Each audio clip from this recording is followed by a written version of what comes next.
আধুনিক মানের ভবন আর যন্ত্রপাতি থাকলেও দেড় যুগেও পূর্ণাঙ্গভাবে চালু হয়নি ফেনী ট্রমা সেন্টার, যে কারণে এর কোনো সুবিধাই নিতে পারছেন না স্থানীয়রা। স্বাস্থ্য বিভাগ বলছে পর্যাপ্ত জনবল না থাকায় শুধু আউটডোরে সেবা দেওয়া হচ্ছে। দ্রুত জনবল নিয়োগ দিয়ে ইনডোর সেবাও চালু করা হবে। নুরুজ্জামান সুমনের তথ্য এবং ছবিতে প্রতিবেদন। অপারেশন থিয়েটার, আইসিইউ বা ল্যাব সহ সব সুবিধা দেবার প্রস্তুতি থাকলেও শুধু জনবল সংকটে 18 বছরেও ফেনী ট্রমা সেন্টারের সুবিধা পায়নি স্থানীয়রা। ইনডোর বিভাগ বন্ধ রেখে কোনো রকমে আউটডোর বিভাগে চিকিৎসা দিচ্ছেন চিকিৎসক ও নার্সরা। কারণ 20 জন স্বাস্থ্য কর্মকর্তা কর্মচারীর পদ থাকলেও আছেন অর্ধেক।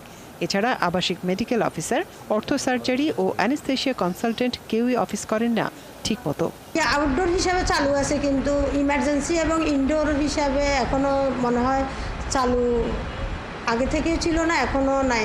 হাইওয়ের পাশে অনেক অ্যাক্সিডেন্ট হয়, অ্যাক্সিডেন্টে রুগী আসলে এখানে রুগীরা সেবা পাইত।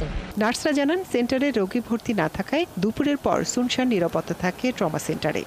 নিরাপত্তা কর্মী বা নৈশ প্রহরী না থাকায় কর্মীরা ভোগেন নিরাপত্তাহীনতায়। আমাদের দেখা যায় যে সেফটি অ্যান্ড সিকিউরিটির ব্যাপারটা খুবই নড়বড়ে। এখানে আমরা নিজেদের দায়িত্ব নিজেদেরকে নিয়ে থাকতে হয়। এদিকে ট্রমা সেন্টারে যন্ত্রপাতি যা আছে তাও থাকে অযত্ন অবহেলায়। নষ্ট হচ্ছে এক্স-রে মেশিন, ল্যাবরেটরি কক্ষে চলে রান্নার কাজ। সেন্টারের এমন দুরবস্থায় সেবা নিতে আসতে চান না রোগীরা। সাইনবোর্ড দিছে কোনো রোগী একটা অ্যাক্সিডেন্টের রোগী একটা আসলে সেবামূলক কিছু ভাবে যে সেরকম কিছু নেই। অ্যাক্সিডেন্ট আলা রোগীর হাসপাতাল দিয়েছে, এখানে যন্ত্রপাতিও নাই, ডাক্তারও বসে না। এটা ঢাকা চট্টগ্রাম হাইওয়ে যে সমস্ত রোগীরা আহত হয় তারা অনেকটা জরুরি সেবা এখানে নিতে পারত, সেরকম কোনো ব্যবস্থা এই পর্যন্ত এখান থেকে কেউ নিতে পারছে না এবং সেবাও নেওয়া যাচ্ছে না। জনবলের অভাবে রোগীদের সুচিকিৎসা দেওয়া সম্ভব হচ্ছে না স্বীকার করেন দায়িত্বরত চিকিৎসক ও সিভিল সার্জন। ট্রমার পেশেন্ট এসে যে সেবাটা পাওয়ার কথা সেটা পাচ্ছে না। তবে আমাদের সচিব স্যার এটার ব্যাপারে আমাদেরকে আশ্বাস দিয়েছেন আর কি, যে উনি ইনডোর সেবা চালুর যে ব্যবস্থা বা এটা উনি নেবেন। 3 তলা যে ওয়ার্ডটা ছিল ইনডোরটা, সেটাকে ভেঙে আরটিপিসিআর সেন্টারে রূপান্তর করা হয়েছিল, কিন্তু ওই কাজটা আন্ডার কনস্ট্রাকশন অবস্থায় আছে।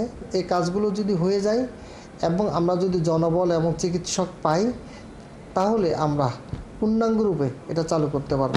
1 একর জায়গার ওপর তৈরি 20 শয্যার এই ট্রমা সেন্টারটি জনবল নিয়োগ দিয়ে দ্রুত পূর্ণাঙ্গভাবে চালু করার দাবি স্থানীয়দের। মনিরা কাজরি, 71।